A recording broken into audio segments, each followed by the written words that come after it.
রান্নাটা এমনই জিনিস, যদি শরীর সুস্থ না থাকে তো যতই আপনি মশলা দিয়ে ভালো করে করে না কেন, রান্নাটা খুব একটা ভালো হয়ে ওঠে না। ক্যামেরাটা একটু গরম হয়ে গেল বলে আমার পনিরগুলো বেশি ভালো হয়ে গেল। তো ঠিক আছে, কোনো ব্যাপার না, ঠিক হয়ে যাবে সব। পনিরগুলো এক এক করে ভেজে তুলে দেবো।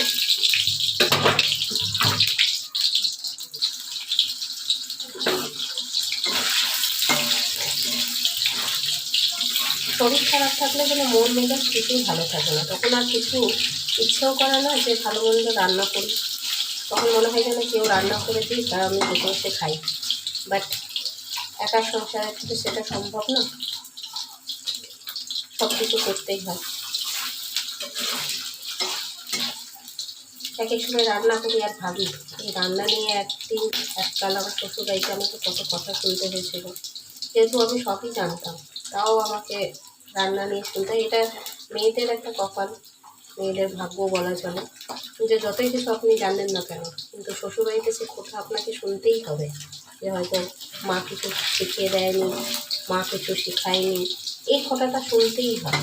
জানি না কেন নিজের মেয়ে যখন শ্বশুরবাড়ি যায় সেই জিনিসটা ভাবে না যে আজ আমার মেয়ে আছে, মেয়েকেও যদি এভাবে কেউ খোটা দেয় তখন তারও মনটা কতটা খারাপ লাগবে। তো আমার শ্বশুরবাড়ির অভিজ্ঞতাটা ভীষণই খারাপ, ভীষণই খারাপ। বিয়ের পর থেকে কোনোদিন যে জিনিসটা ভাবিনি সেই জিনিসটাই আমার সাথে হয়েছে। তা যাই হোক, মাঝে মাঝে ভাবি আর যে আমার কপালে শায়দ এটাই ছিল। তো চলুন, আমি কোনো বাটা মশলা দিয়ে দেবো না, সবই বাটা মশলা দেবো, সব কিছুই এর মধ্যে রাখা রয়েছে। জিরে গুঁড়ো, ধনে গুঁড়ো, জিরে গুঁড়ো, পেঁয়াজ বাটা, গোলমরিচের গুঁড়ো, আদা বাটা, রসুন বাটা, শুকনো লঙ্কা, আর নিচে আছে টমেটো পেস্ট। সবগুলো একসাথেই দিয়ে দেবো আমি, সবগুলোই দেবো।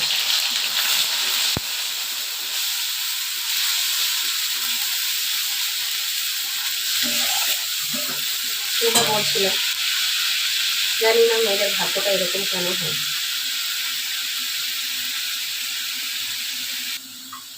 নুনটা অ্যাড করছি, নুন ও হলুদটা এখন দিচ্ছি, যেহেতু তোমার মধ্যে নুন হলুদ দেওয়া ছিল না তাই। রাস্তাঘাটে ঘর থাকলে যা হয়, সারাক্ষণ গাড়ির আওয়াজই পাবে। তো হলুদটাও দিয়ে দিচ্ছি, সাথে মটরটাও দিয়ে দেবো যাতে মশলার সাথে ভেজে যায়, মটরটাও দিয়ে দেবো। তো যেটা বলছিলাম, নিজের একটু মনের কথা আপনাদের সাথে শেয়ার করছি, যে শ্বশুরবাড়ির লোকেরা বা শাশুড়ি মা যে হয় সে কেন বোঝে না, সেও একটা মেয়ে, সেও বিয়ে করে কারো বাড়িতে এসছিল, তো সেটা বোঝে না যে হ্যাঁ একটা মেয়ে যে শ্বশুরবাড়িতে এসছে, সে সবাইকে ছেড়ে এসছে, তাকে অ্যাডজাস্ট হতে কিছুটা সময় দিতে হয়। বা সে যে নতুন বাড়িতে এসছে তার নিয়ম কায়দা কানুন সে তো কিছুই জানে না, তাকে বলে দিতে হয় যে কী নিয়ম আছে কী নিয়ম নেই, সে তো জানবে না, সে হাতও গুনতে পারে না যে তাদের বাড়ির নিয়ম কী আছে। তো সবার থেকে বেশি কষ্টটা কী হয় যখন একটা মেয়েকে যে জন্ম দিয়েছে তার সেই মা ব্যাপারে যদি উল্টোপাল্টা কেউ বলে, তার থেকে বেশি কষ্ট কিছু হয় না। যে আজ তুমি বউ যে পেয়েছো, কোথা থেকে পেয়েছো, এই জিনিসটা যে বোঝে না শাশুড়িরা, জানি না কেন এরকম হয়। যাই হোক, আমারও একটা ছেলে আছে, চেষ্টা করব যে আমি যে কষ্টটা পেয়েছি আমার শ্বশুর বাড়িতে, যে জ্বালা যন্ত্রণাটা পেয়েছি, চেষ্টা করব আমার বউ যেন কোনোদিনই সেই জিনিসটা না পায়। সেটা হচ্ছে দূরের ব্যাপার, মানে আমার মনের কথা, জানি না সেটা করে উঠতে পারবো কিনা। এই যে মশলাটা ভাজা হয়ে এসছে, ভালো করে ভেজে নেবো মশলাটা,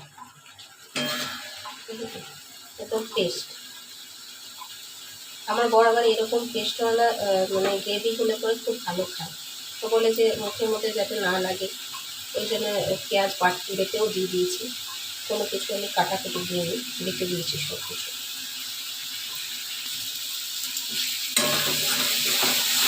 ভালো করে মশলাটা একটু কষিয়ে নেব।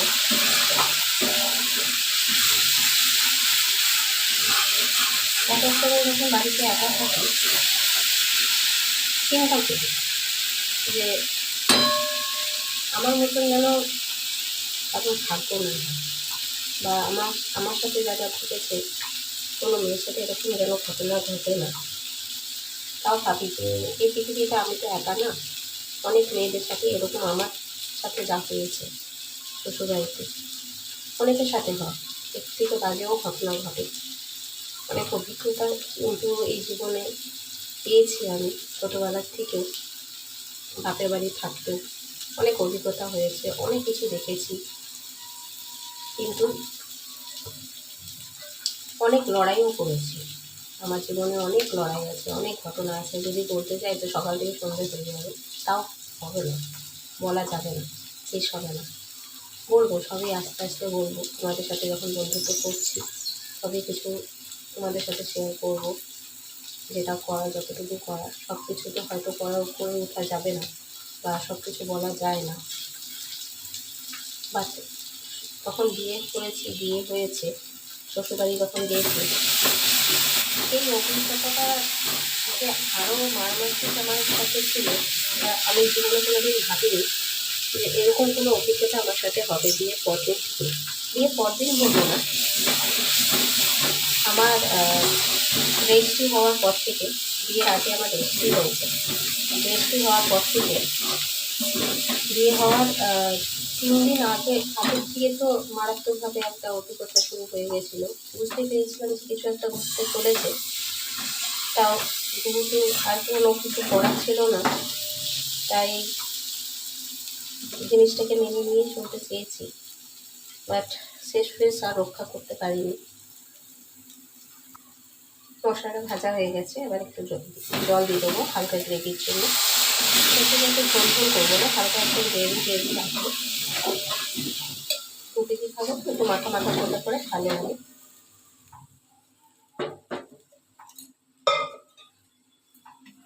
এবার দিয়ে দেবো পনিরগুলো, ভেজে রাখা যে পনিরগুলো, এগুলো দিয়ে দেবো।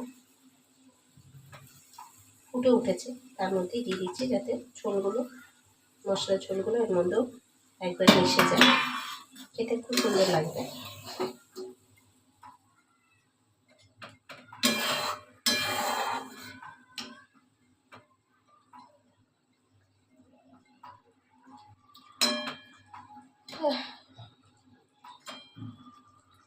মাঝে মাঝে ওই পুরোনো দিনগুলো মনে করলে না খুব কষ্ট হয়, যে কি জায়গা দিয়ে গেছি।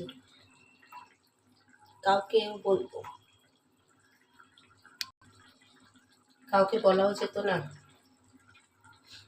সবসময় নিজের মধ্যে একা যখন থাকতাম তখন খুব কাঁদতাম যে একটা নিয়ে কি স্বপ্ন নিয়ে তার শ্বশুরবাড়ি যায় আর কি গিয়ে পায়। যাই হোক, আমার রান্নাটাও শেষ হয়ে এসছে, এবার উপরে ধনে পাতা ছড়িয়ে দেবো। ব্যাস, ধনে পাতা ছড়িয়ে দিলে আমার রান্না কমপ্লিট। উপরে ধনে পাতাটা ছড়িয়ে দিলাম।